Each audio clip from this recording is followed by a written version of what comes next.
In this video, I'm going to show you how to use Excel and StatTools to create a prediction model. We are going to follow the steps that are outlined here, mainly starting from point 2. So we're going to partition the data in two data sets, one for training purposes and the other one for validation.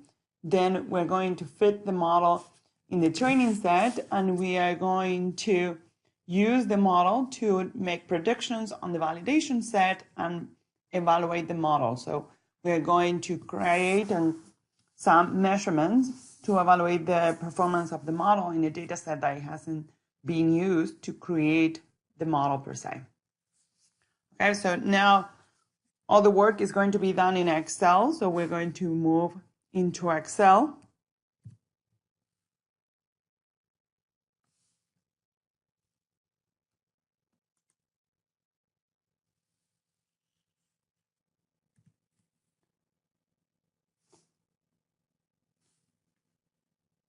Here I have the Excel file. So I'm using the house prices file. We have the price, the square footage, the bedrooms, the bathrooms, the number of offers, the brick. So if the house is made of brick or not, and the location, the neighborhood.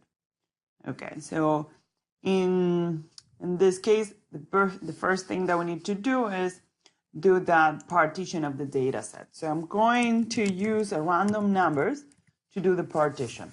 I want to separate my data set into groups, and I want that being done without any, I want it to be perfectly random. So I'll use Excel's function run to create a random number. So I'll give every record in my data set a random number. So I first write the function run, and then I double click on it. So now I have a random number for each one. The Excel function run changes every time I make a change in the sheet. So if I write something here and I click enter, it changes all the random numbers again. That gets tiring. Oh, it changes again. So what I'm going to do is I'll select, so I'll do shift and arrow down. So I selected all the values, all the values. I'm going to do Control C. And then I'm doing a paste special where I paste just the values. So the values are random, but now I eliminated the function, so they are not going to be changing over and over again. So I have a random number for each record. I said I'm going to do 60% is going to be for training purposes and 40% is going to be for validation. So I have in this case 120 something. So how many records do I have? I have 128. The first one is just the label, so I have 128. Going to do a simple calculation here. So 128 times 6.60, 60%. It gives me 76.8. So I'm going to round that up. So I'm going to use 77 of the records for training, and the remaining I'm going to use them for validation. Okay. Now, before I pick those 77 records, I'm going to sort this data. So I click somewhere in my data, sort,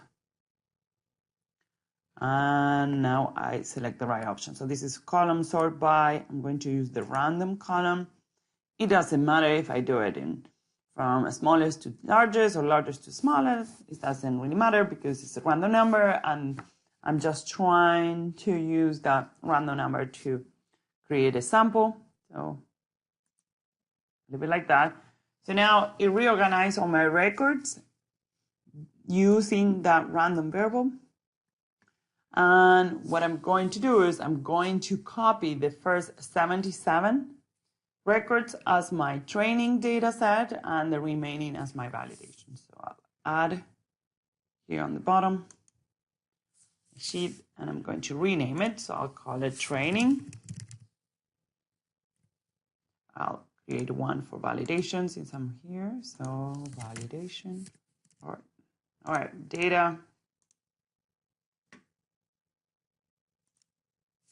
I'll select the 77. That will be, I need to get to 78. Control C. This is for training.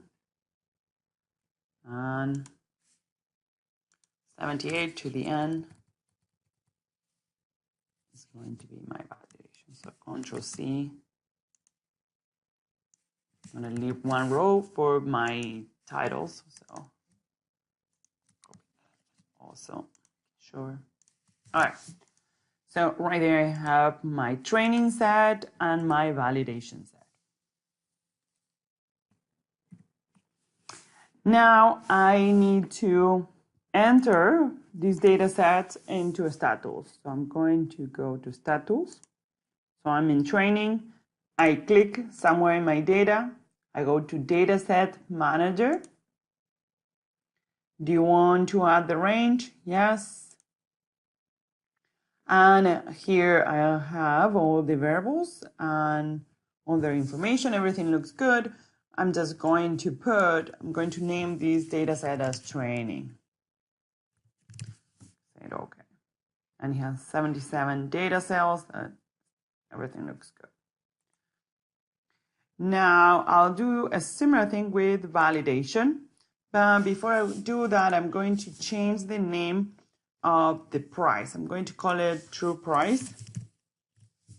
I just need to give it a different name because when I ask StatTools to use this data and predict for this data set, what it's going to do is going to populate a variable named price. And if I don't do that, it's going to overwrite my data. I still want to keep the true price so later on I can do some calculations with the data. Okay, so I'll do again data set, say yes. Now I'm going to call this one validation. Validation. All right. So I have my validation set, my training set. Now the next step is to create on my training set the model. So I'll use regression, and here using the dataset training, I need to define which one is my dependent variable. So price is the dependent. Independent, I'm going to use the square footage, the number of bedrooms, the number of bathrooms. I'm not going to include offers because I want to, offers is something that you would know at the very end of the process, and for the purposes of prediction, I might not have that information when I'm trying to make the prediction, so I leave that out. Then I have these categorical variables, brick, neighborhood. I'm going to include it, and StatTools is going to create dummy variables for them. So that is very nice about StatTools, that it takes care of those things. Okay. And now let's click in the other pages. So here in parameters, I don't make any changes. Graph, I'm not going to ask for any graphs at this time. Options, I'll ask for the regression equation. That's nice. And also I'm going to include prediction for the data set. And here I'm going to change this. I want the predictions to be done on the validation side. Say okay. Here is letting me know that in the validation set, I don't have a variable called price, so it's going to make it, and that's a good sign. If I don't get this message, I have a problem because it's going to overwrite the price in the validation set. So I say yes. So StatTools is working. I have here the information for my model.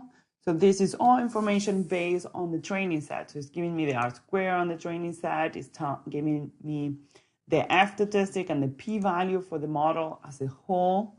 This is good. It's telling me that as a whole, the model is significant. So at least one of the independent variables is associated to the dependent variable. Here I have the coefficients, I have all the information, and here I have the regression equation. And because I have those dummy variables is giving me a regression equation for each of the different combinations in terms of the categorical variables. Okay, so the model I have created has the same coefficients for all the numerical variables, but then the intercept is different. And now let's explore the validation sheet. So here in validation, we have the true price. So that's what the price actually was. And here we have the prediction. And so right there, we can see that there are some differences between what the true price for the home was and what the prediction was for our model. In this particular case, the prediction was a lot higher than the actual price. Next one, it was in the opposite direction. So in some cases, the model gives us a prediction above, and in some cases, it gives us under. Now let's calculate some metrics for this model so we can assess how good or how bad the model works in the validation set. And we have a lot of data here. I'm going to hide some of the columns that I'm not going to be using. So I'll hide that. I'm also going to hide all this. The only things, the two major things I need to calculate the metrics. So I'm hiding, I'm not deleting, so I'm hiding them.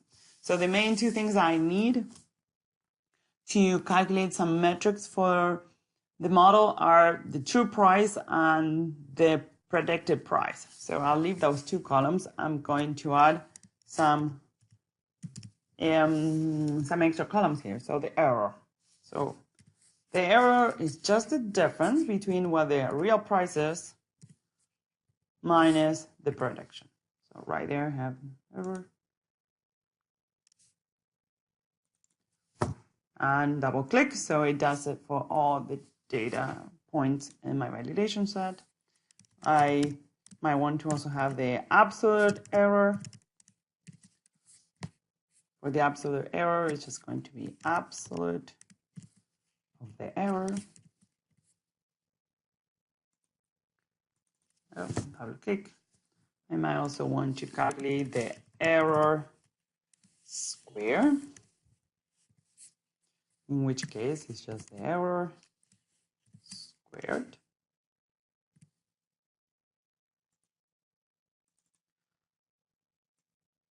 I might want to change the format to many decimals. And the last column that I'm going to do is the absolute of the error divided by the true price. So equals to absolute error divided by true price. So I'll look for the true price. So this is giving me, in a sense, the error in terms of percentage. Wow, for that first one, this is like 35% error, big error. All right, now let's calculate the mean error. So that's one of the measurements that we can use. So mean error is going to be just the average of the error.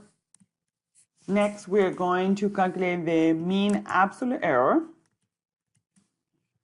which is the average of that column that has the absolute errors.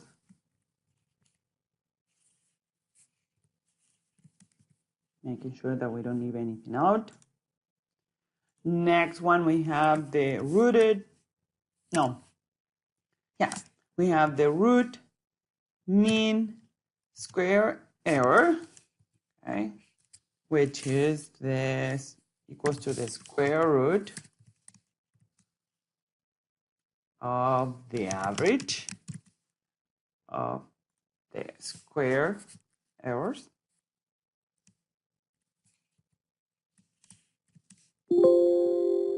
Forgot a parenthesis, so say yes, thank you. This should be. And then the last one is the mean absolute percentage error. So this is going to be the average of that last column. And we're going to multiply that times 100, so we have it in percentage. So this is saying 8%. We might want to put here formula text so you can see again what is the function that I'm using for each. Okay, and that's it. We now are ready to analyze and talk about what these different measurements mean. And if we tried another model in our training set, we can later on compare their performance this way.